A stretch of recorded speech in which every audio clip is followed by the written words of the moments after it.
Hello दोस्तों, आज मैं आपको एक ऐसे महान वैज्ञानिक के बारे में जानकारी देना चाहती हूँ जिन्होंने बचपन में सुनने की क्षमता तक खो दी थी, लेकिन उसके बाद भी अपनी दृढ़ इच्छा शक्ति के कारण सारी दुनिया में अपना नाम किया और आज हम लोगों को बल्ब जैसा आविष्कार दिया। सन 1847 में अमेरिका के ओहियो राज्य में एडिसन ने जन्म लिया था।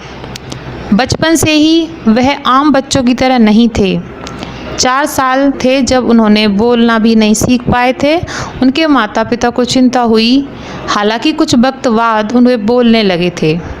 सब कुछ पटरी पर लौटता दिख रहा था। इसी बीच एडिसन का गंभीर रूप से बीमार पड़ जाना बहुत भारी पड़ा।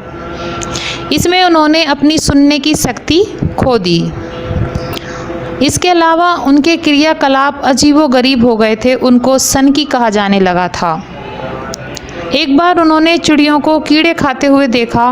उनके मन में आया कि उड़ने के लिए शायद कीड़े खाना ज़रूरी है। इस बात की जांच के लिए उन्होंने कुछ कीड़े इकट्ठे किए, उनका पीसकर एक घोल बनाया और अपने साथी को पीने के लिए जिद करने लगे और उसको पिला दिया। वह ये देखना चाहते थे कि उसका दोस्त उसे पीने के बाद उड़ेगा या नहीं। हालांकि वो उड़ तो नहीं पाया और बल्कि डॉक्टर के पास पहुंच गया। इसी तरह एक घटना का और जिक्र होता है कि एक बार अंडों पर मुर्गी को बैठे देखकर उन्होंने अपनी माता से पूछा कि ये क्या कर रही है, तो उनकी मम्मी ने बताया कि ये अंडों पर बैठती है तो उससे चूजे निकल आते हैं। तो उन्होंने इस बार अंडे बाज़ार से लिए और उन पर खुद ही बैठ गए।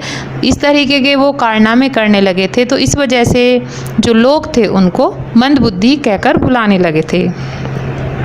हालांकि वह एक जुझारू व्यक्तित्व वाले थे, इसलिए उन्होंने कभी खुद की जो शारीरिक कमियों के सामने हथियार नहीं डाले। वह विपरीत परिस्थितियों में हमेशा डटे रहे। माँ ने प्रयास करके एडिसन को पढ़ने के लिए स्कूल तो भेज दिया, लेकिन वह 3 महीने ही वह स्कूल जा पाए। उन्हें स्कूल से निकाल दिया गया क्योंकि कुछ उनकी मंद बुद्धि के कारण उनके जो अध्यापक थे वह भी परेशान थे। साथ ही आर्थिक स्थिति अच्छी न होने के कारण वह न तो टाइम से फीस दे पा रहे थे और न ही यूनिफॉर्म बनवा पा रहे थे। इस तरीके कई कारण होने के कारण उन्हें स्कूल से निकाल दिया गया। वह भावुक होकर स्कूल आए। उन्होंने अपनी माता को इसकी जानकारी दी। तब उनकी माँ ने उनको समझाया और कहा कि बेटे, कल तुम मत जाना, कल से आपको विद्यालय जाने की आवश्यकता नहीं है। मैं तुम्हारे घर में ही पढ़ने की व्यवस्था करूँगी। घर में ही तुम्हारा विद्यालय बनेगा और मैं तुम्हारी गुरु बनकर शिक्षा दूंगी। तो माँ के मार्गदर्शन में उन्होंने परीक्षाओं के लिए आवेदन दिए और वो पास होते चले गए। एडिसन को बचपन से ही पाठ्यक्रम की पुस्तकों के अलावा कई अन्य किताबें पढ़ने का भी शौक था। वह अक्सर विज्ञान से जुड़ी हुई किताबें पढ़ा करते थे। इन्हीं किताबों ने उन्हें अपनी प्रयोगशाला स्थापित करने के लिए प्रेरित किया। जब उन्होंने अपनी पहली प्रयोगशाला बनाई उस समय उनकी उम्र केवल 10 साल की रही होगी। अपनी प्रयोगशाला को बनाने के लिए उन्होंने अपने सारे पैसे दांव पर लगा दिए। आविष्कारों को लेकर उनके अंदर अलग तरह का जुनून था।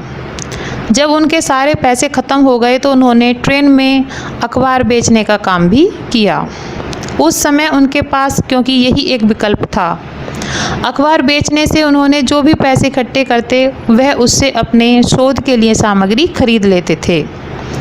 एक दिन वह ट्रेन में अखबार बेच रहे थे। इसी बीच उन्होंने देखा कि एक बच्चा ट्रेन के नीचे आने वाला है। वह उसकी तरफ तेज़ी से दौड़े और अंतिम मौके पर गिरने से बचा लिया। यह देखकर वहाँ भीड़ लग गई। बच्चे के पिता ने भावुक होकर उनका बहुत बहुत धन्यवाद दिया। उन्होंने एडिसन से पूछा कि आप क्या करते हो? एडिसन ने बताया, मैं अखबार बेचता हूँ। बच्चे के पिता ने कहा, अगर आप चाहो तो मैं टेलीग्राम मशीन आपको चलाना सिखा सकता हूँ। एडिसन को यह प्रस्ताव अच्छा लगा। उन्होंने तुरंत हामी भर ली और टेलीग्राम सीखने लगे। कुछ ही समय में वह इसमें पारंगत हो गए और उन्हें एक स्टेशन पर नौकरी मिल गई। उन्होंने ड्यूटी के लिए रात की शिफ्ट को चुना ताकि वह दिन में ज़्यादा से ज़्यादा समय अपने प्रयोगों को दे सकें।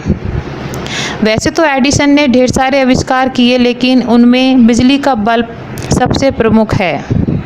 माना जाता है कि उनके लिए इस बल्ब को बनाने के प्रयोग आसान नहीं था। उन्होंने इसके लिए 10,000 बार से अधिक प्रयोग किए और असफल हुए, पर उन्होंने कभी हार नहीं मानी। वह निरंतर लगे रहे और अंत में वह बिजली के बल्ब की खोज करने में कामयाब हुए। यह ऐसा प्रयोग था जिसने दुनिया को रोशन कर दिया। उनकी सफलता के बाद जब उनसे पूछा गया कि आप इसको बनाने में इतनी बार असफल हुए, आपको कभी ऐसा नहीं लगा कि आप ये नहीं कर पाएंगे या इसे आप छोड़ दें? तब एडिसन ने मुस्कुराते हुए कहा, मैं असफल नहीं हुआ, बल्कि मैंने 10,000 बार प्रयोग करके यह जाना कि इन तरीके से बल्ब नहीं बनाया जा सकता। मैंने हर असफलता से कुछ सीखा है। उनका यह जवाब हैरान करने वाला था, लेकिन सब जानते थे कि ऐसा जवाब एडिसन ही दे सकते हैं। इसके अलावा एडिसन ने दुनिया को power utilities, electric light, motion picture sound और रिकॉर्डर जैसे कई तोहफे दिए। उनके यह सारे शोध तेज़ी से पूरी दुनिया में मशहूर हुए।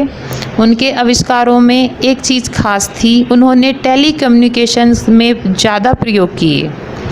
स्टॉक स्टिकर, इलेक्ट्रिक कार के लिए बैटरी, बोट रिकॉर्डर करने की मशीन, इलेक्ट्रिक पावर रिकॉर्डर और मोशन पिक्चर इनके कुछ बड़े उदाहरण हैं।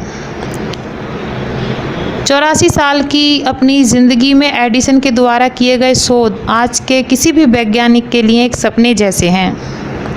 उनके नाम अपनी खोजों के लिए 1093 पेटेंट दर्ज हैं, जो काम के प्रति उनकी निष्ठा को प्रमाणित करते हैं। उनके जीवन का हर पहलू आज भी हमारे लिए प्रेरणादायक है।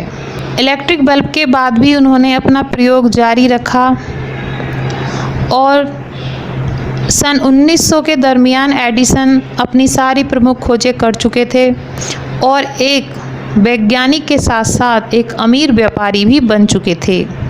लोहे और निकल की बैटरी के प्रयोगों के बाद एडिसन ने एल्कलाइन समाधान खोजा, जिसके जरिए अधिक देर तक चलने वाली बैटरी का निर्माण किया गया। उद्योग जगत में एडिसन ने नए प्रोडक्ट को हाथों हाथ लिया जाता था और उसी से उनकी ज़िंदगी के आखिरी सालों में ये उनके लिए सफल आविष्कारों में से एक रहा। 18 अक्टूबर 1931 को एडिसन ने इस दुनिया को अलविदा कह दिया। भगवान का दिया कभी अल्प नहीं होता, बीच में टूटे तो वो संकल्प नहीं होता। हार को अपने लक्ष्य से दूर रखना, क्योंकि जीत का कोई विकल्प नहीं होता। उम्मीद है आपको मेरा ये प्रेरणादायक आर्टिकल पसंद आया होगा। अगर पसंद आए तो प्लीज़ कमेंट ज़रूर करें, ताकि मैं आगे और प्रेरित होकर आपको अच्छे अच्छे व्यक्तित्व के बारे में जानकारी दे सकूं। Thank you all of you.